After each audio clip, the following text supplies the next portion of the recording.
Good morning, hockey fans. This is Stephen Heisler with HeisHockey.com, the Victorious Hockey Company, and the Junior Hockey Discussion Group on Facebook. You are watching the Junior Hockey Morning Show. We are live this morning, actually live, not just figuratively live. Are you alive? We are live. It's 9 a.m. Eastern. You can find us on the World Sports Broadcasting Network, WSBN.TV. Facebook, Twitter, YouTube. Today is Tuesday, April 25th, 2023. If you read the Heis Hockey article this morning, it addresses the art of the trade. We do this type of article probably once a year, and we'll bring this back again next year about the same time. The reasoning for first of all, congratulations, Toronto Maple Leafs. You're one game away of actually winning a playoff series. Watched the game last night, full of emotion. We go from losing a game by a lot, getting crushed again. Our dreams are going to go in the toilet. Third period, the miracle on ice. Canadian style. Leafs were amazing. Now, that Leafs team that played the first two periods was not amazing. The third period, magic. Overtime, magic. Up 3-1 in the series on Tampa with 2 wins in Tampa. Series resumes in Toronto this week. Game 1, 2, 3, 4, 5. You guys ready for this? I am, finally. But I'm kind of concerned because the last time the Leafs won the Cup, I was in diapers. 1967. I'm hoping that if the Leafs win the Cup this year, I'm not going to be in diapers because that would mean something happened. Stroke, heart attack, something major. I really am not excited about that possibility. So there you go. That's kind of gross this morning. Talking about diapers first thing in the morning on a Tuesday. Art of the trade. The reasoning for a trade request can vary from a lack of playing time, unhappiness with management over conditions, the team's direction, etc. Once it gets to a boiling point where a player wants out, tensions between the player and his advisor with the team's management and ownership can rise during meetings and phone calls. The pressure is on. This is why I generally prefer to deal with coaches that the relationship is well established long before that player gets there. That makes trade request much, much easier. When dealing with a team when that relationship is not already established, it must get to the point that you play hardball with that team and it can get pretty vicious. Let's face it, it's a divorce between the player and the team. It's never a pleasant situation when you're dealing with hockey players, especially when there's emotion involved. Yes, sometimes it gets kind of dirty. It gets nasty. There's some coaches that I refuse to talk to this day. There are owners that I've been friends with for 20 years that we are now on radio silent over his position regarding a bad trade.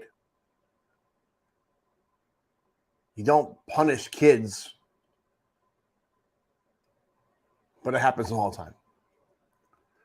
What I always try to do was to keep the player out of the discussion and allow me to be the bad guy. That's always the best. Don't let the player get involved. Don't let the player communicate with the coach regarding the trade. Let me be the bad guy. I'm really good at it. Yes, I often take the bullet for the kids. I know the parent wants the kid out. The kid wants to get out. But I don't want the parent or the kid to be the one looked upon negatively by that team. I want to be the bad guy. It's my role. That's what you pay me for. Generally, a player's trade request begins by the advisor calling the coach. Hey, we have to do something different. I'm pretty straightforward about this, just the way I roll. If the client wants to be traded, I'm going to tell the team he wants to be traded. I'm not going to pussyfoot around with it. Let me get right to the point. Hey, this is not working out. We need to make a change. Hey, changes happen in hockey. Nothing's catastrophic. It's not personal. I'm not going to dance around the subject. I'm just going to let it be known this is what I want to do. And in these scenarios, we'll work with the coach in terms of what would make sense for the team as well. Will that be another body? Will that be a tender, a draft pick if the trade's within the same league? We try to make it right. Look, at doing the right things for the right reasons are what keeps me in business. But it also depends on the level of the player. But I've had players go straight to the owner and request a trade. That really doesn't work. A lot of times the owner might think the agent is behind the whole trade. I'm facilitating or asking for it or suggesting it. And I'm full of baloney. That happens. But let the advisor be the bad guy here. When a player is not responsive or engaging with management, it forces the organization to wonder what the player is thinking, what the problem is, and what the situation can be resolved. After a trade request is made, the puck is usually in the team zone. They have to figure it out. If the player is in the final year of junior eligibility, the leverage swings to the player. Unless a team is willing to give up assets for a short-term playoff rental, most teams won't give up assets to acquire a player without some background intel that they can keep the player for the following season. Well, for a 20 bomb, that's not going to happen. The next step is to keep it under wraps for the benefit of both the sides to get the deal they want. Some advisors take the executive's role into their own hands and evaluate what the market could be for the client. Yes, I look around junior hockey to identify a spot for that player. Goalies, I wish I could tell you it was easy. It's definitely not easy. Sometimes you jump out of the frying pan right into the fire. Goalies are different than skaters. Goalies, it's all about your last 5 games. If you're a 920 or better, I can move you up the ladder of development. If you're 880 or south or worse, you're going down. You're going to go from tier 2 to tier 3. Look at last year we had a North American Hockey League goalie that I was trying to find a place for. I couldn't even find a tier 3 team for him. That's how crazy it was. Not even a junior B team wanted them. And he ended up destroying his own team in the playoffs. It was catastrophic for that team. They couldn't get rid of the kid. Nobody wanted them. Not across Canada, not here in the United States, not the NCDC. Nobody wanted that player. Just the way it is. Then there is always a risk that the team may trade the player to a place he didn't want to go. Then I have to go through the back door and block the teams that you don't want to be traded to so you can narrow the scope. No, coach, I'm not going to let that kid go to Austin. Sorry, Austin, last year you guys were a train wreck. Coach left, team was even worse. So I had to say that's not where the kid's going to go. There's a lot that goes into that. Using the threat of moving to unsanctioned or vice versa, junior hockey is always going to be a last resort. But that's the elephant in the room, isn't it? That is when the cat and mouse game between the advisor and the team trying to move the player can come to a breaking point. A lot of times what a team will do is keep it tight and won't communicate with the advisor until it's too far gone. Bad move. Sometimes the team they're dealing with will backdoor them and go directly to the advisor to get an idea of what's going on. If a trade goes down, they don't want to be caught off guard and lose the player to a non-sanctioned team. So in almost every case, when that possibility comes to an head, when there's a good possibility that I'm just going to send a kid to the USPHL, or the Eastern Hockey League now, the team actually says, okay, where does he want to go? Some relationships between teams and advisors are strained for a prolonged period and affect future negotiations and other players. Absolutely correct.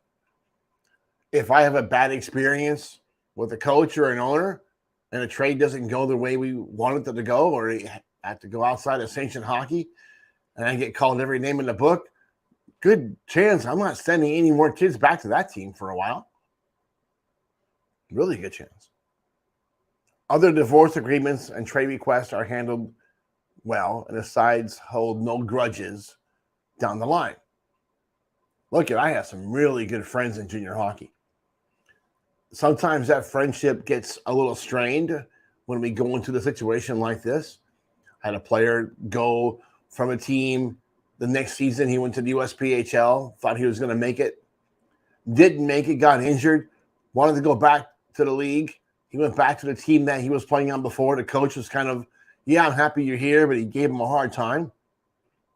Kid said, okay, I got to go somewhere else. Coach said, yep, you have to go somewhere else. Wanted to trade him to a lesser team that was losing, two teams that were horrible. He said, no, I'm not going to go there.